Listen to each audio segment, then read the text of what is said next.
So now we'll get into the drugs. So you obviously need your sedation. The most common sedation drugs you can use is Versed. And this is in the RSI kit, guys. Yes. Or, well, for us, we have it in the unit, but a lot of our residents and anesthesia like to bring their own meds. Okay, cool. Because they usually, sometimes they drum up themselves, sometimes they just bring vials, just because they're not sure what kind of unit they're going into or how experienced the nurses are. So they just prefer to grab it just because it's a little bit more efficient for them.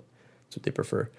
So like sedation, so it's going to be your Versed, your Fent, etomidate. Sometimes we use propofol. But the ones I see most is usually give Versed and Versed and fentanyl. That's usually the combo that we give, like either 5 of Versed and 50 of Fent, or 2 of Versed and 25 of Fent. That's probably the most common one. Those are the big ones. And the physician will base it on what's going on. If they're hypotensive, they're probably not going to want to do too much Versed or fentanyl because that's going to affect them. And they're going to go the paralytic route and do like sucks. Yeah, exactly. Yeah, so their paralytics, like Matt said, sucks. So, but you got to be careful. Paralytics, the person is paralyzed.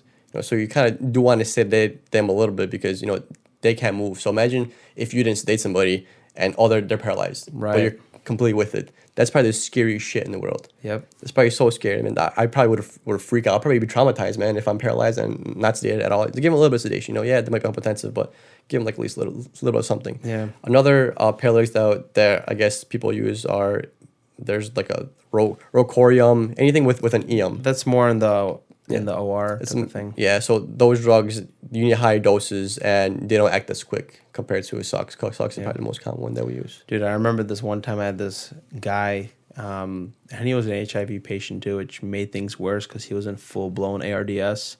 And at one point I hear like going on in his ET tube, and I'm like, guys, I think his cuff blew.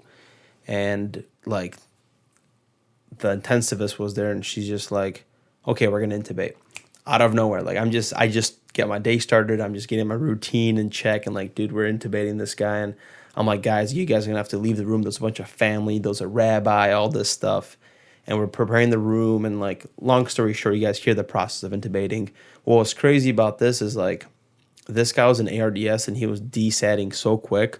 Like, we bagged him to 100%, and the intensivists, what they do also that we don't talk about is if you're switching a ET tube one to another, they put a bougie in. So they put a metal wire. Bad and bougie, huh? Bad and bougie. They put a little metal kind of wire through here so they could take the other ET tube out and just thread it through instead of using the gladoscope. Right, that makes sense, And she had such a hard time, and he desatted so quick in between that time. She had to take both of those things out, bag him again. Like, we're going back and forth with this intubation, man. Like, at one point, like, she was intubating, and like, he sat it all the way down to like 15%, and she was so like, this intensivist was so stubborn about intubating him that we're like, hey, doc, like 30%, 25%. She kept trying. I was like ready to fucking jump on this dude's chest. Like, I'm like, okay, we're gonna freaking do compressions because he's gonna flatline. Like, it was intense. Yeah, it's a crazy story. And like, the worst part is like you just go through like a storm of like events, and afterwards you get the patient nice and looking good, and the chest X-ray comes in, and the family comes in, and like, yeah, he's intubated. Yeah, like nothing happened. And yeah, nothing happened, but you just for 20 minutes you're sweating all over your body. It's crazy. Yeah, family comes in. Yeah.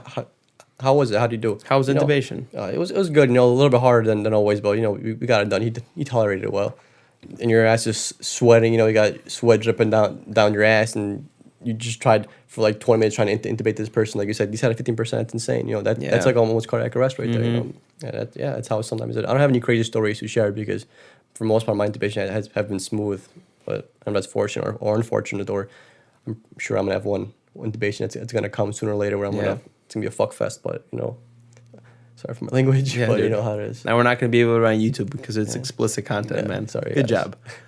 Yeah, but yeah, man. Like, when it comes to intubation, guys, like, it's definitely a different experience. If you're in med surg or you see it for the first time with the ICU, it's crazy, and it's also beautiful the way we work as a team and we like save a life. I think that's amazing. Yeah, it's real cool.